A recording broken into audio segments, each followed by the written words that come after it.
আজকে ক্রিসমাস উপলক্ষে আমরা বেল ড্রয়িং করব। বেল ড্রয়িং করবার জন্য যে নির্দিষ্ট কিছু শেপ আমাদের কাজে লাগবে সেটা হচ্ছে circle, you, curve line.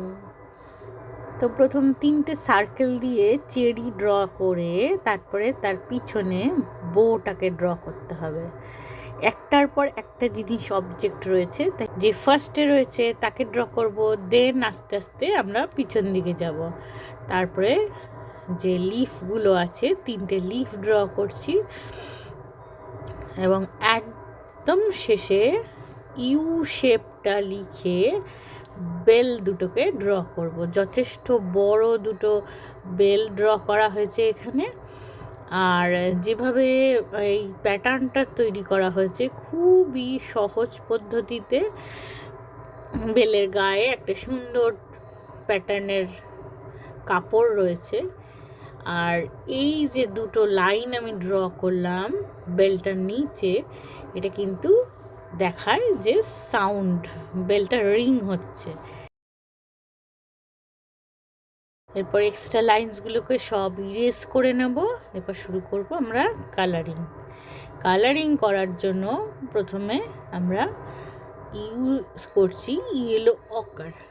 Yellow অকার দিয়ে ভালো করে ফিল আপ করব এবং এটা যেহেতু একটা মেটালের, তার একটা শাইন থাকে, সেই শাইনটা বোঝানোর জন্য একটুখানি জায়গা আমরা একদম পুরো লাইটের রিফ্লেকশনটাকে দেখানোর জন্য একটুখানি সরু করে পুরো বেলটাকেই কিন্তু আমরা কভার করছি। ঠিক আছে, পুরো বেলটাকে কভার করছি। এবং কালার করার সময় একটা জিনিস মাথায় রাখবে, যেন রং বাইরে বেরিয়ে না যায় এবং হোয়াইট যে স্পেসটা ছাড়ছি, যেখানটা আমরা লাইটের রিফ্লেকশন বোঝাবো, সেখানটা যাতে কোনোভাবে রং না ঢুকে যায়। এরপরে আমরা লাইট ইয়েলো বা লেমন ইয়েলো ইউজ করতে পারি। এটা দিয়ে রংটাকে একটু হাইলাইট করব।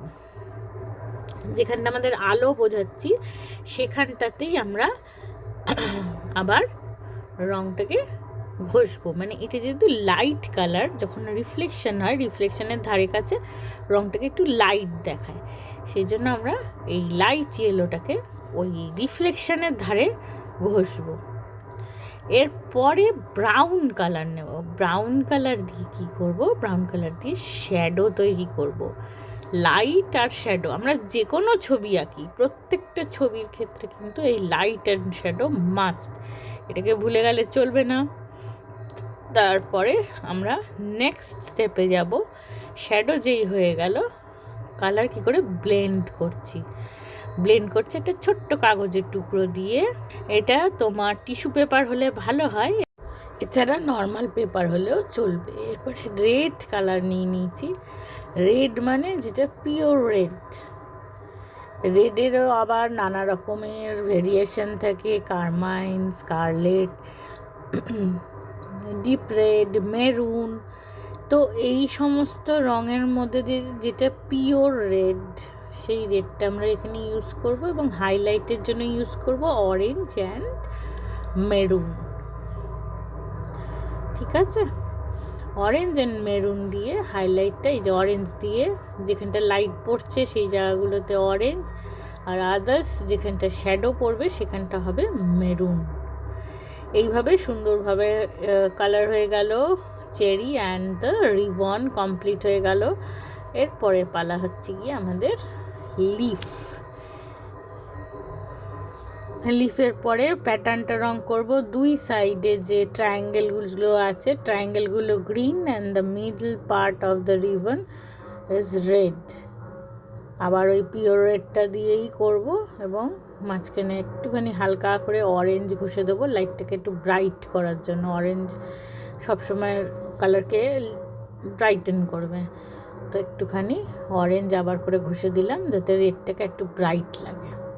ওকে, এরপরে ব্যাকগ্রাউন্ডের জন্য আমি এখানে সবথেকে কম ইউজ হয় ফ্লুরোসেন্ট ইয়েলো, সেটাকে বেছে নিলাম যাতে আমার ব্যাকগ্রাউন্ডটা খুব ব্রাইট দেখায়। এবার দেখে নিই কী কালার আমরা ইউজ করেছি আরেকবার। Yellow ochre, base of the bell colour, এর সাথে লেমন ইয়েলো বা ডিপ ইয়েলো ইউজ করতে পারি, আর ব্রাউন ইউজ করেছি, বার্ন সিনিয়া বা ব্রাউন ইউজ করেছি শ্যাডোর জন্য। Next cherry and the ribbon, red, orange and maroon shadow, orange light করার ইউজ করা হয়েছে লাইট করার জন্য কালারটাকে, রিফ্লেকশনের জন্য পেপার হোয়াইট ছাড়া আছে, এবং গ্রিন, লিফি গ্রিন ইউজ করেছি পাতার জন্য, প্যাটার্নে রেড অ্যান্ড গ্রিন, আর ব্যাকগ্রাউন্ডে দিয়েছি ফ্লুরোসেন্ট ইয়েলো।